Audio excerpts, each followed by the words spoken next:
to see you. Thank you. It's a pleasure and honor meeting you. You have been a very prestigious and you, mashallah, enjoy a very good reputation Thank you. in this journalist era or journalist arena. So thank you very much for having me. Thank you for saying such kind words. Thank you. you. Thank you.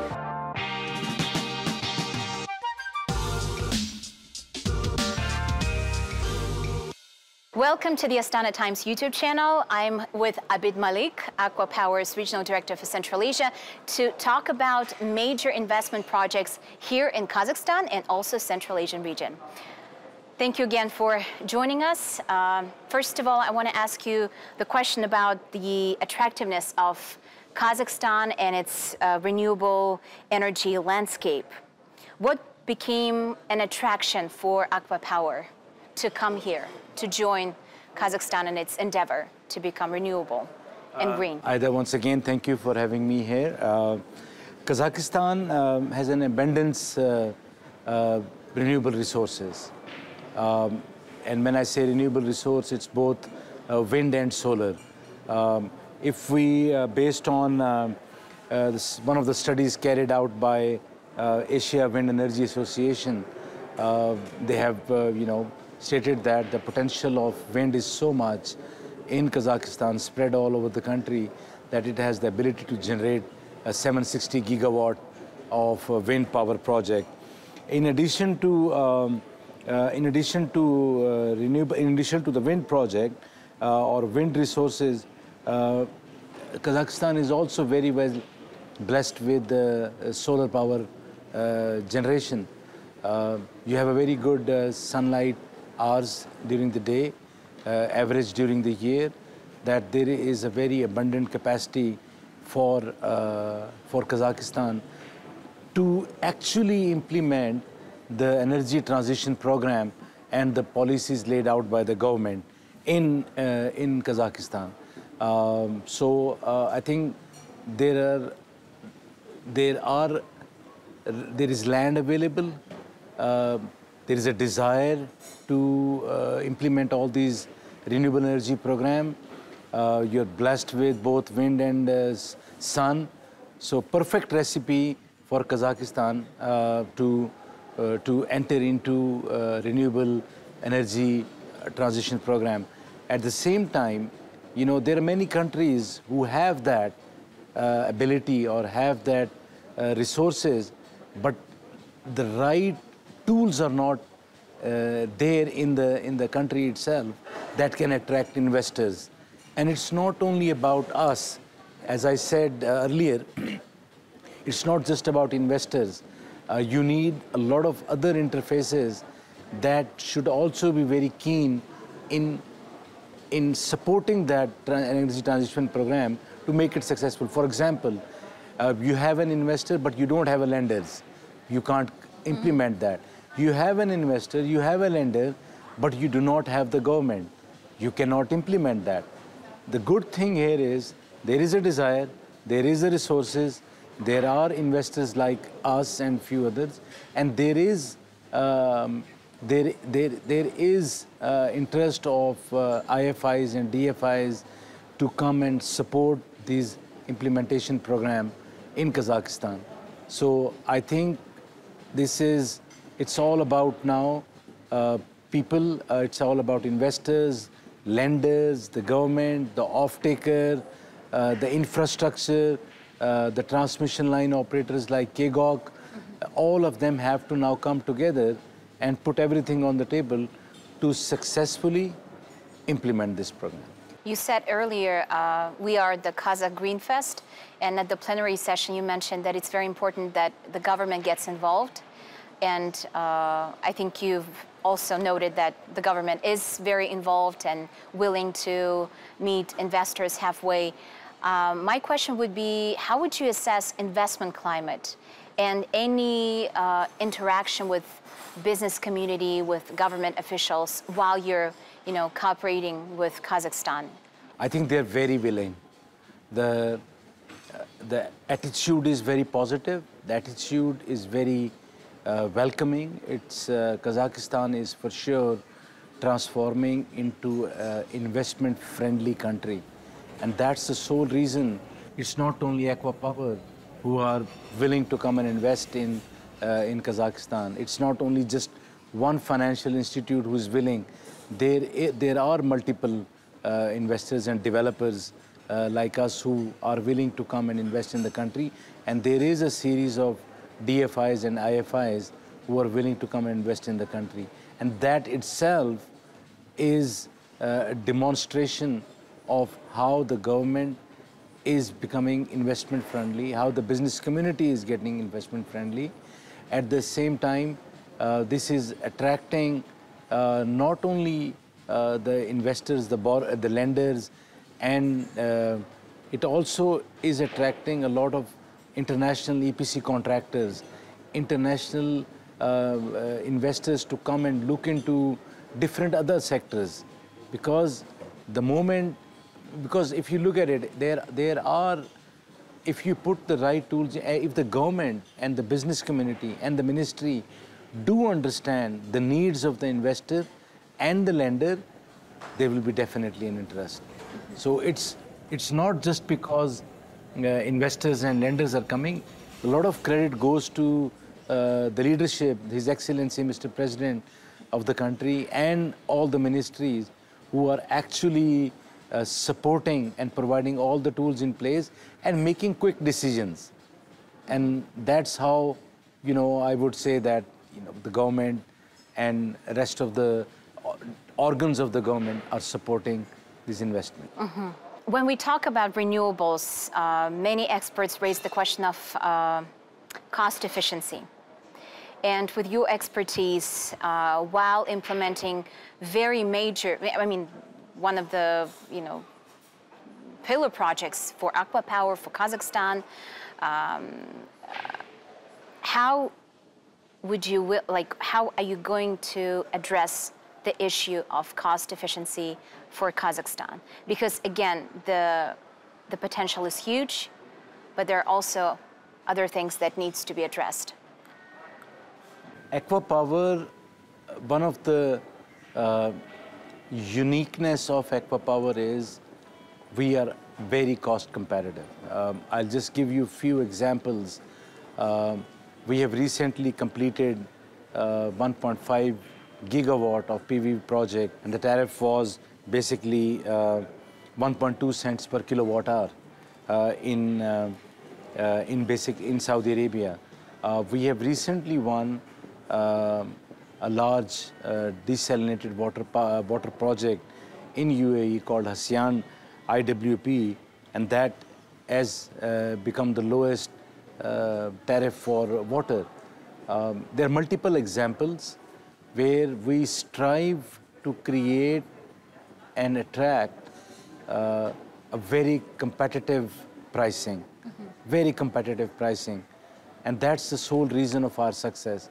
Because what we don't do, we don't look at a project that is going to be win and then, at a lower price right now. We look at it longer perspective. Because the project we do, they are basically for 20 to 25 years.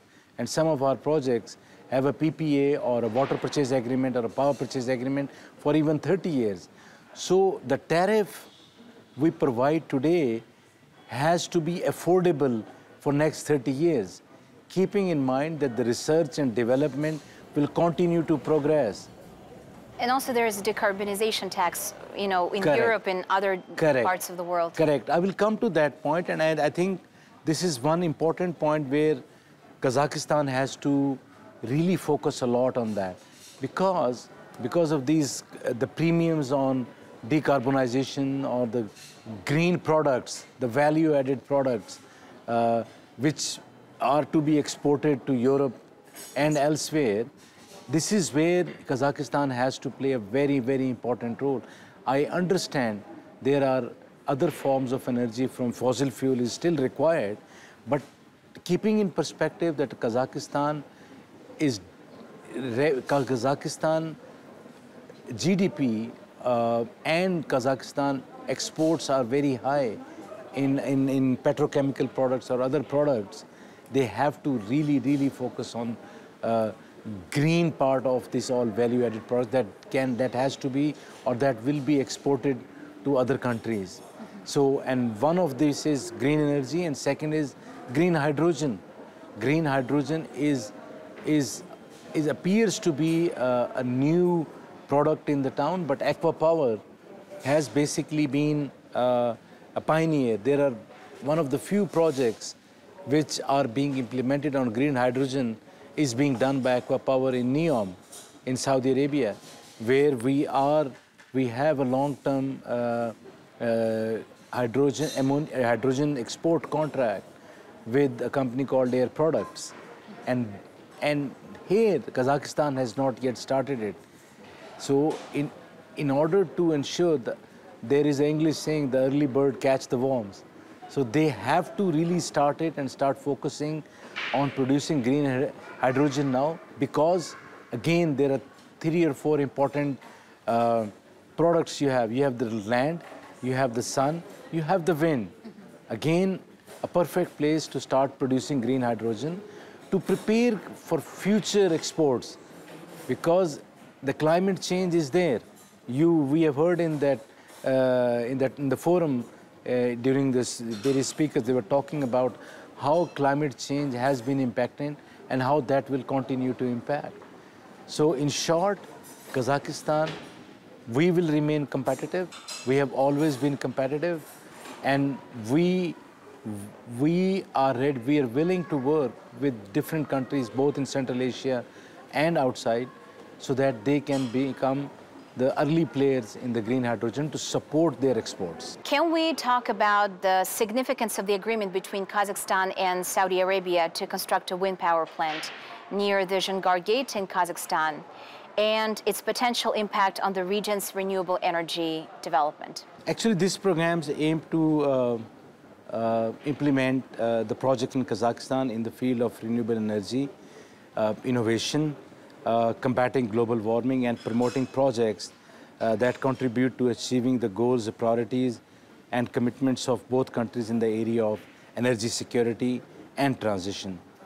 The program also contributes to supporting Kazakhstan endeavors to achieve its goals and policies in the field of energy security, emission reduction, including achieving carbon neutrality by 2060.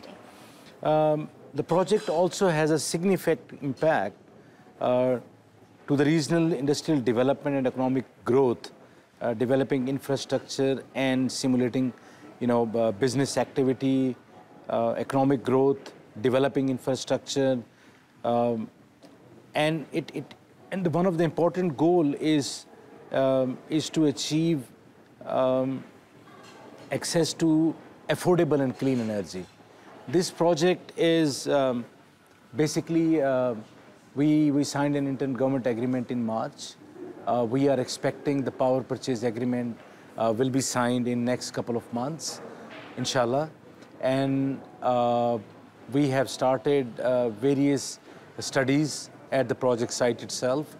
And we are expecting, including environmental and social studies and various engineering studies that are required.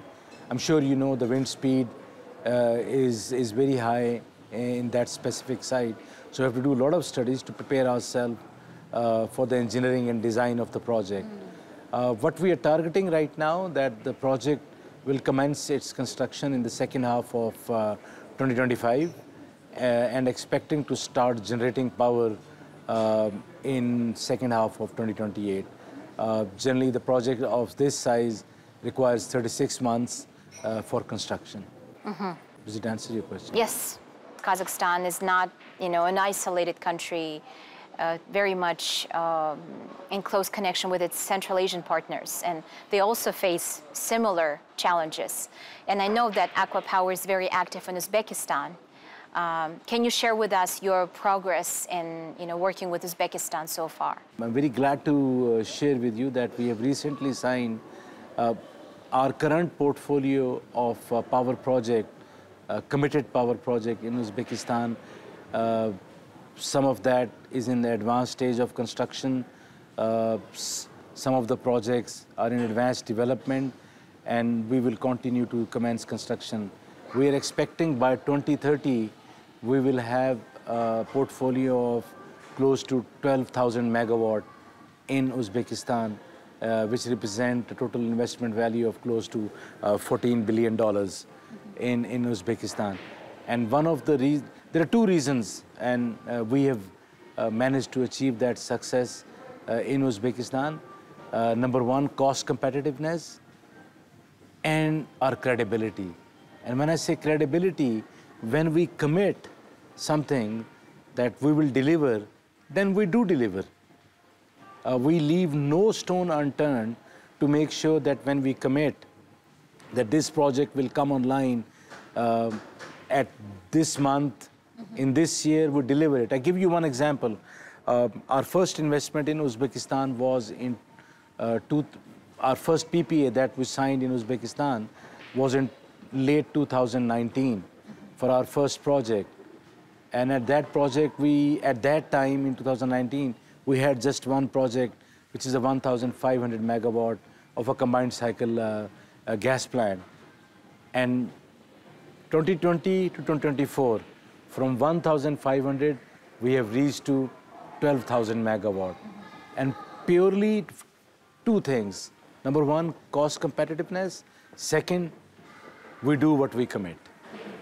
And I think it's a great success story, because I think if more countries neighboring to Kazakhstan are successful in terms of bringing renewables and actually seeing tangible results, it actually motivates other countries too. And I mean, I think our president always says that, you know, we should be working together, partnering within the region. And the more successful our neighbors are, it benefits us too.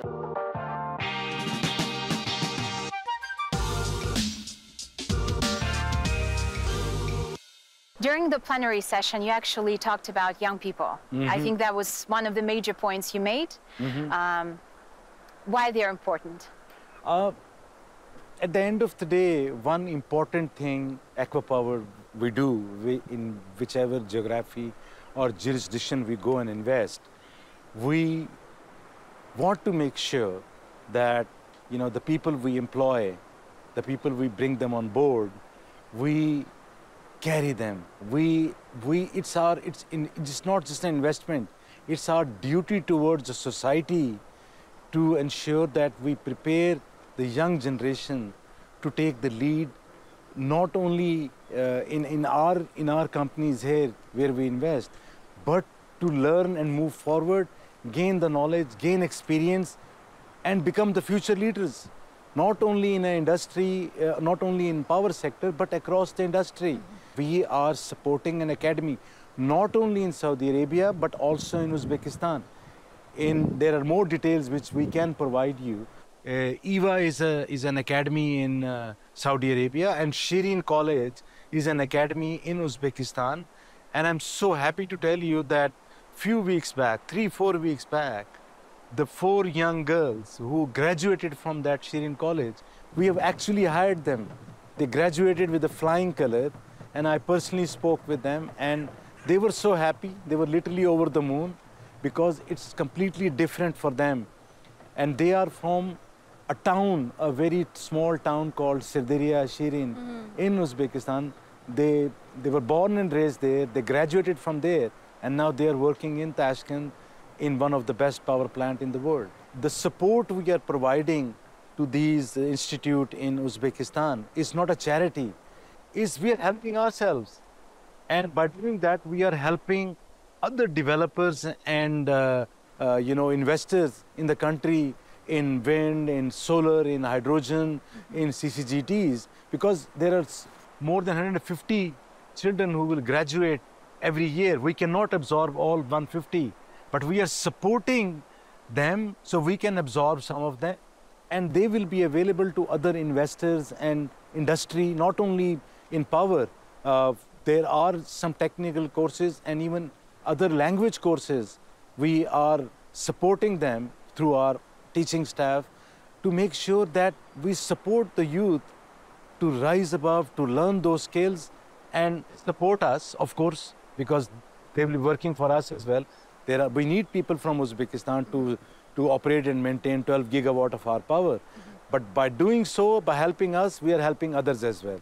Now, as far as Kazakhstan is concerned, we will be definitely working with Kazakhstan, with the government of Kazakhstan, with Ministry of Education, Ministry of Energy, to explore what model can be put in place here, because every country has a different needs and a different model.